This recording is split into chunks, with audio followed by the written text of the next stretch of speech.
Anti-Semites are elected to Congress. Reports are out that the new U.S. peace plan would divide Jerusalem. Iran decides to send a missile at Israel, and Israel establishes diplomatic relations with a Muslim country. Hi, I'm Ron Cantor, and this is Your Israel Connection. Your Israel Connection is a weekly prophetic news magazine out of Israel, and it's co-sponsored by Tikkun Global and Messiah's Mandate. Now, let's get to the news. So it was reported this week in Israel that the new U.S. peace plan for the Middle East would actually divide Jerusalem. You would have a Jewish capital and a Palestinian capital. It also calls for a Palestinian state. And it's got a lot of Israelis concerned. To be honest with you, both Israelis and Palestinians would probably reject this plan. Now, to be clear, and I'll just read to you from this, the United States has said, no, this is not the plan. Jason Greenblatt said, while I respect Barak Ravid, who reported this on Channel 13, he said that it is not accurate. Speculation about the content of the plan is not helpful. Very few people on the planet know what is in it. Just a few people on the entire planet apparently know what is in this peace plan. Normally when reports like this leak out, they are true. And sometimes they're leaked out purposely to see what the reaction would be. And it's been pretty negative. And part of the reason why people are very upset is because what it would do to what they call the Holy Basin. What is the Holy Basin? That would be the Temple Mount. That would be where the Western Wall is, Mount Zion, the city of David, all the way over to the Mount of Olives. And this would be under some crazy mixture of authority. And the Bet El Council head, Shai Alon, this is what he said. The U.S. president has achieved many things. He was the first president to transfer the U.S. embassy to Jerusalem and to recognize our rights to the holy city. But this solution to the conflict with the Palestinians, as it was revealed this evening, maybe it's not true, maybe it is true, he's kind of giving it out. He said the way it was revealed is filled with holes. And of course we oppose it. We did not return to Jerusalem after thousands of years so that a Jordanian guard would inspect us at the entrance to the Holy Land. And a Palestinian spokesman called for a Palestinian state on 1967 borders. Just to be clear, there's no such thing really as 1967 borders. The 1967 borders are simply where the Arabs decided to stop fighting in 1948. When Israel declared independence, there was a big war, there was fighting, and to the shock of the entire world, especially the Arab world that was fighting against Israel, Israel was winning the world war, and they finally said, stop. And those became borders. There's nothing holy about it. The UN never approved it. You know, it's certainly not the biblical borders, but everyone wants to go back to 1967 borders. Of course, we don't believe that. We believe they want a Israel that has no borders because it would be liquidated. So this is a pretty big issue. And let me just say this, you know, as someone who voted for the president, you know, I try and call things as I see them. I was super happy that he recognized Jerusalem, super happy that he moved the embassy to Jerusalem. And right now I'm concerned because everyone tries to work this out with a pen and a pencil and they talk to advisors. But friends, there is no plan for peace in this region that is going to work without the Prince of Peace. That is where we need to begin. Praying for revival in this region, that everyone here would get the heart of God and they would say, God, what do you want for this region? But there's nothing worse that a politician can do than to divide up this land. The Bible says in Joel chapter 3 verse 2, God speaking, I will gather all nations and bring them down to the valley of Jehoshaphat. There I will put them on trial for what they did to my inheritance, my people Israel, for they scattered my people among the nations and divided up their lands. Now, I'm just praying and hoping that the president will get the right advisors to advise him on this, because dividing up Jerusalem is absolutely not the biblical way to go. So let's continue to pray for a godly, God-inspired, biblical peace plan. Okay, before we get on to the next news story, I want you to take a look at this clip about a powerful ministry here in Israel that is reaching people through the internet. You're going to be amazed. I'll see you on the other side.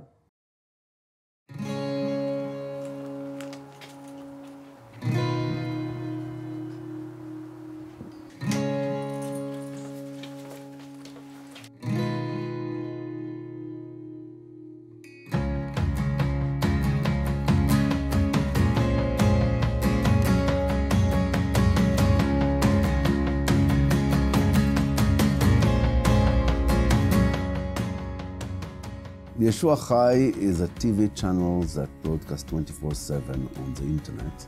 The vision of Yeshua Chai is to share the good news with all Israel, to reach all Israel, that everyone in Israel will know about Yeshua the Messiah. Yeshua Chai broadcasting different programs that in Hebrew, everything is in Hebrew. And we broadcasting the materials that have been produced here in the land by other believers, together with our own production. Before I became a believer, I wanted to watch something on the internet about Yeshua, and there was nothing but the film of Jesus. Only since 2011, they start to produce Hebrew materials, evangelistic Hebrew materials, and now we can reach all Israel, all the Hebrew language speaker in their native tongue. Israelis are curious to know what is written in the New Testament, but they are afraid. They don't know what is written there, and they want to know, but they are afraid that being exposed by others. And by this TV channel, Yeshua Chai, it's able them to, in private way, enter into the website and to ask the New Testament and to read it by themselves. The way that we are reaching people and make contact with them is that we suggest the New Testament in Hebrew and other books that they can order from us freely. And there is a way to receive prayer from us. And people writing to us, they asking for prayers, asking for the books. We contact them on email that, hey, we prayed for you and we have a kind of a verse for you. Many people, I can say now 5, 6 people, made a contact with the pastors here in Israel through us and became believers.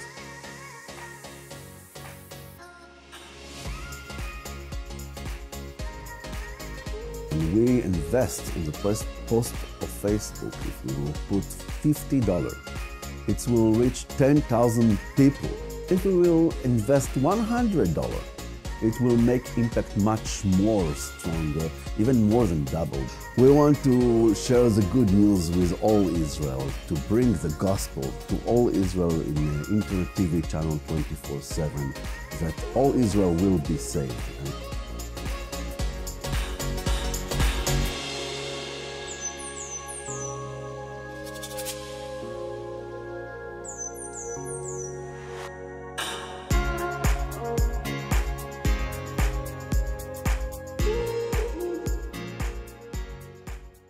You know, it's not easy being the Prime Minister of Israel. It's very hard to please Now, internationally, a lot of people love Bibi. Well, actually, a lot of people hate him too, depending on what you think about Israel. But internally, it's the same, and it's based on domestic stuff. But I have to say this about our Prime Minister. He has done an amazing job in connecting Israel with Muslim majority nations. It's really unheard of what he's done. Now, during the 90s, there was a wave of diplomatic relations with Jordan, I think Morocco, and it was based on the potential for peace, the Oslo peace accords. It didn't really pan out, but we still have those relations. Now what's happening is that Muslim majority nations are saying, we need you, Israel, to help us because you know how to deal with terrorism. Right now, terrorism is a big deal, not just in Israel. In fact, it's really not that big of a deal here anymore. I remember when, almost every day, every week at least, you were hearing about a bus blowing up or a restaurant.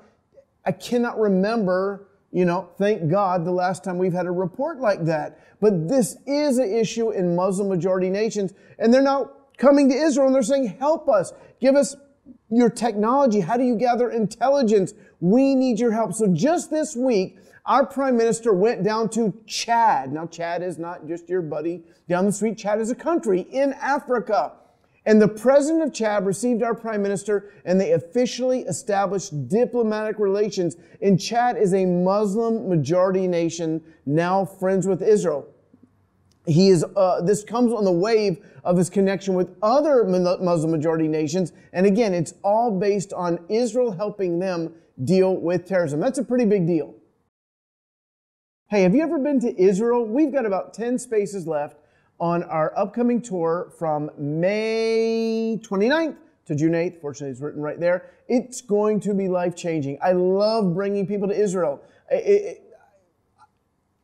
I'm running out of words. I have no words to describe what is going to happen to you when you come here. All I can promise you is this, it's going to blow you away. It's going to exceed your expectations. You ever been on a vacation and it just never lived up to the hype?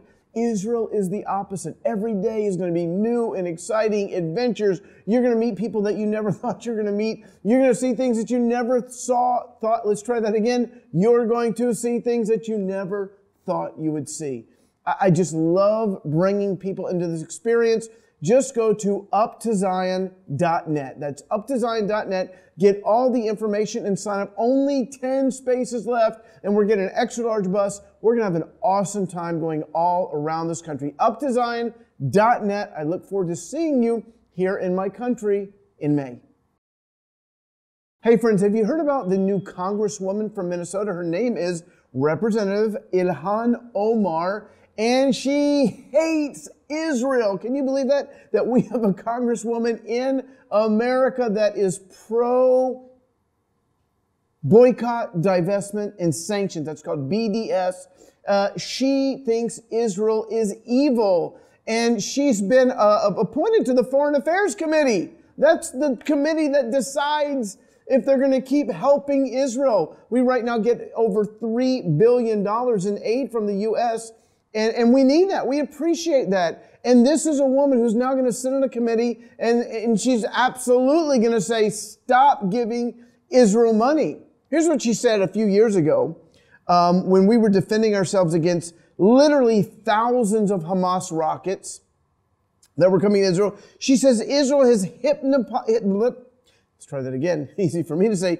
Israel has hypnotized the world. May Allah awaken the people and help them to see the evil doings of Israel. Hashtag Gaza, hashtag Palestine, hashtag Israel. You know, after that, she said, oh no, I'm not against Israel. Let's not make this about religion. I'm paraphrasing. You know, I'm just against the policies of Israel. Well, then why did you have to bring Allah into it? You know, you're basically cursing the Jewish people when you're asking Allah to open up the eyes of the world. This is a U.S. Congresswoman, anti-Semitic, anti-Israel, encouraging companies not to do business with our country, and will absolutely be encouraging the U.S. House of Representatives Foreign Affairs Committee to divest of Israel.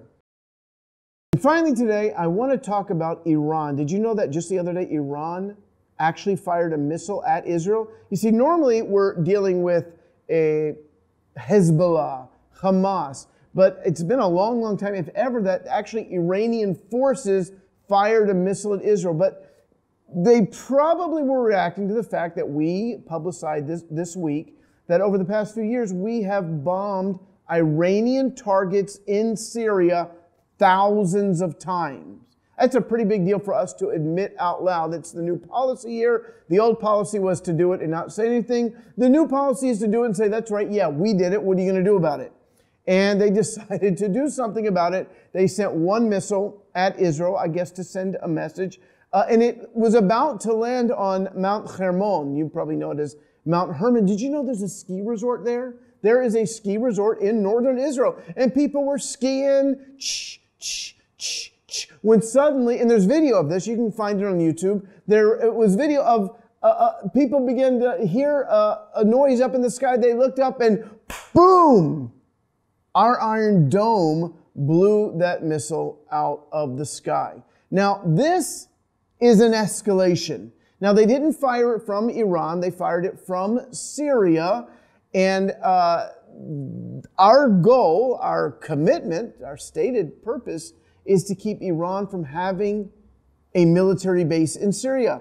We're not against Iran. We're not against the Iranian people. There are two main things that we don't want: Iran to have a nuclear bomb, and we don't want them to have military bases in this new post-Civil War Syria. And so we have committed ourselves to stopping that, and we've done a pretty good job of that. There are no legitimate bases that are flourishing in Syria, Iranian bases, because we've destroyed every single one of them before they can actually become legitimate bases. Iran is saying we're not happy with that. So it was one missile, one time, we blew out of the sky, no damage, but it does mark an escalation in the conflict, and it's certainly something that we want to be praying about. And that's all the time we have for today. Thanks for being with us for another edition of Your Israel Connection. I want to encourage you to go to tikkun.tv, where you can see articles, blogs, videos from leaders all over the country like Asher Intrater, Eitan Shishkov, Dan Juster, Ron Cantor, that's me, and so many other people. Go to tikkun.tv and enjoy yourselves. I will see you next week. I bless you from Tel Aviv. See you then.